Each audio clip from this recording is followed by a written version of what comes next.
Innal hamdalillah nahmaduhu wa nasta'inuhu wa nastaghfiruh wa na'udzu billahi min shururi anfusina wa min sayyiati a'malina. May yahdihillahu fala mudilla lahu wa ma yudlil fala hadiya lahu. Asyhadu an la ilaha illallah wahdahu la syarika lah wa asyhadu anna Muhammad abduhu wa rasuluh la nabiyya ba'dah. Allahumma salli wa sallim ala nabiyyina Muhammadin sallallahu alaihi wasallam wa ala alihi wa sahbihi wa man tabi'ahum bi ihsanin ila yaumiddin. Amma ba'd. Jamaah salat zuhur yang dirahmati Allah, segala puji kehadirat Allah Ta'ala atas segala karunia yang Allah berikan yang tidak akan bisa kita menghitungnya. Dan bila kita timbang-timbang, sebenarnya masa yang sulit itu lebih sedikit daripada masa yang mudah, yang senang. Tapi qadarullah, kebanyakan manusia itu lebih suka untuk mengingat masa sulitnya, karena bagaimanapun kesulitan itu tidak mengenakan. Jamaah salat zuhur yang dirahmati Allah, dan salawat serta salam bagi junjungan kita Nabi Muhammad sallallahu alaihi wasallam atas wahyu yang beliau sallallahu alaihi wasallam terima, hingga kita bisa mendapati jalan-jalan selamat di dunia dan di akhirat. Jamaah salat zuhur yang dirahmati Allah, pada prinsipnya kita itu amat sangat banyak membutuhkan pertolongan Allah. Siapa dari kita yang bisa berdiri sendiri tanpa pertolongan dari Allah? Tidak akan ada yang bisa. Bahkan orang yang paling kaya di atas muka bumi ini, dia juga tidak akan bisa menghindari kematian, yang notabene itu sudah disuratkan oleh takdir yang Allah buat 50.000 tahun sebelum alam semesta ini diciptakan. Jamaah salat zuhur yang dirahmati Allah, untuk mengakui kesalahan ini ternyata bukan perkara yang sepele. Jadi sepertinya mudah kita ucapkan, tapi mengakui kesalahan di hadapan Allah Ta'ala bahkan terasa amat sangat sulit bagi kita yang mengaku hamba Allah Ta'ala.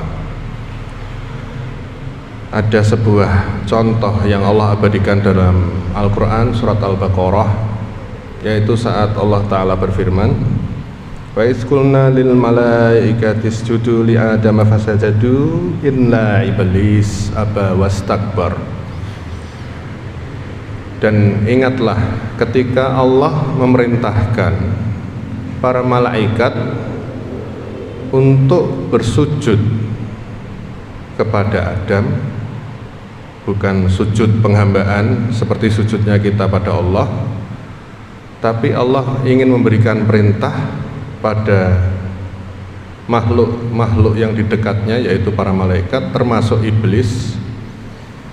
Jadi diterangkan oleh Ustaz Dasman Yahya Ma'ali,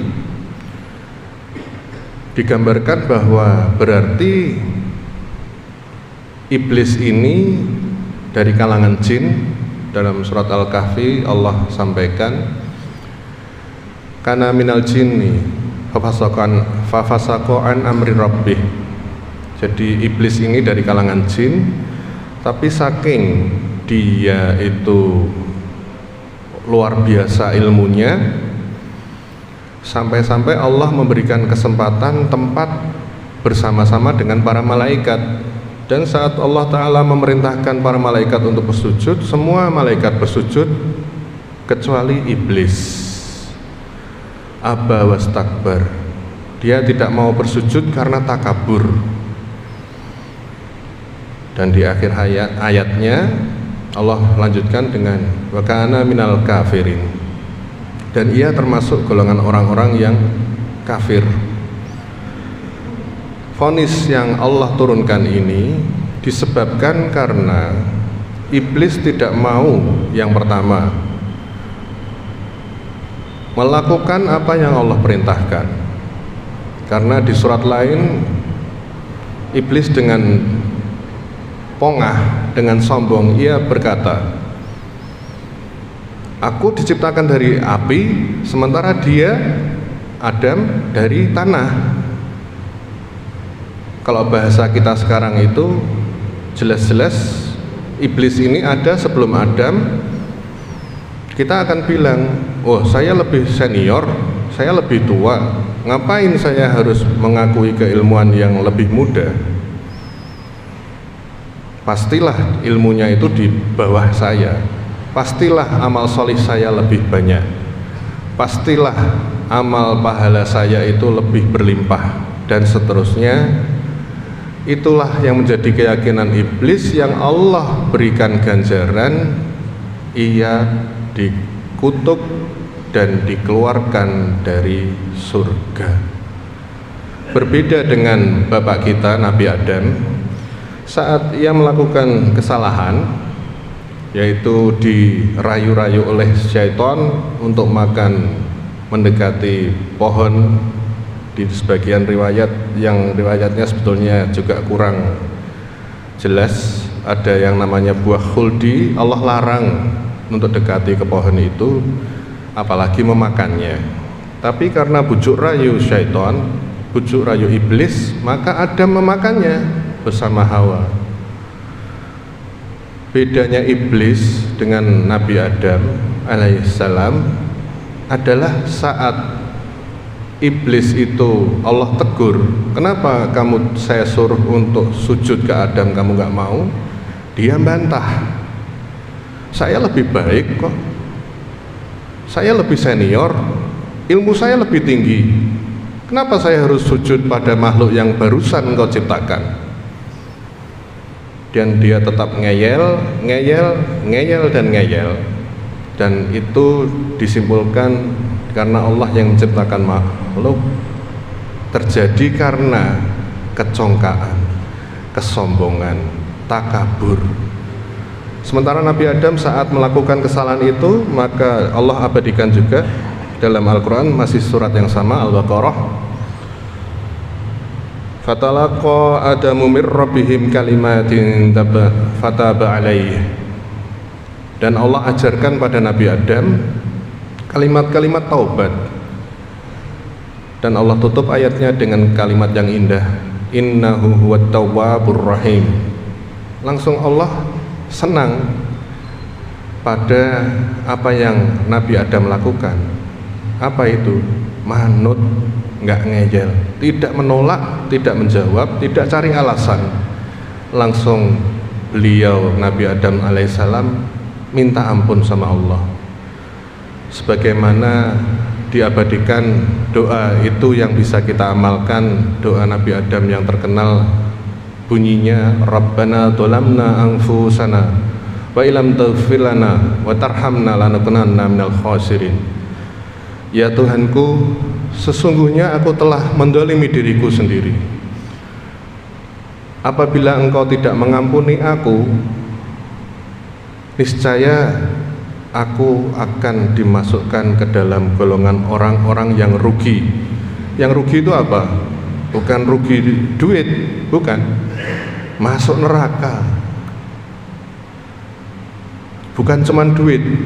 Realitanya dalam kehidupan kita adalah kita mau datang ke Pak Bos minta pekerjaan, nggak dikasih. Kita sudah ngerjakan pekerjaan sesuai dengan yang diminta, mau ambil tagihan nggak dikasih. Kesulitan-kesulitan yang masih banyak lagi bentuknya ini adalah akibat dari dosa. Dan yang kedua, bagaimana iblis itu dikutuk oleh Allah, padahal dia tadinya termasuk makhluk yang ada di sekitar malaikat. Ia membangkang pada Tuhannya, ia tidak mau menerima kesalahannya. Tadi yang pertama itu ngeyel, Yang kedua, membangkang, ngelawan. Coba kita bayangkan, kita sebagai makhluk kalau punya salah ngaku sama Allah, itu lebih Allah sukai daripada orang yang ngeyel, cari-cari pembenaran, cari-cari udzur. Sudah ngaku aja, selesai masalahnya. Kita taubat, minta ampun sama Allah. Tapi juga ada selentingan yang lucu. Ya kalau gitu berarti kita enak-enakan lakukan dosa toh bisa taubat. Nggih, juga bukan seperti itu. Kita jaga supaya tidak berbuat dosa. Kalau toh kita masih tergelincir sama dosa, cepat-cepat kita beristighfar, memohon ampun kepada Allah Ta'ala. Jamaah salatu dan hormati Allah, sesungguhnya hal-hal seperti ini patut untuk kita perhatikan dan teladani. Kita sebagai keturunan Nabi Adam, bapak kita Nabi Adam itu memberikan contoh yang Allah ridhoi. Ya sudah, kita laksanakan seperti yang bapak kita Nabi Adam alaihissalam lakukan. Jangan bersikap sebagaimana iblis bersikap, yaitu ngeyel, membangkang, merasa benar sendiri, merasa besar, merasa tidak punya salah. Wallahu a'lam bishawab. Semoga Allah jauhkan kita dari keburukan-keburukan diri kita, dan semoga Allah nanti masukkan kita ke dalam rumah kita, yaitu surga Allah Ta'ala. Amin. Subhanakallahumma wa bihamdika asyhadu an la ilaha illa anta astaghfiruka wa atubu ilaik. Assalamualaikum warahmatullahi wabarakatuh.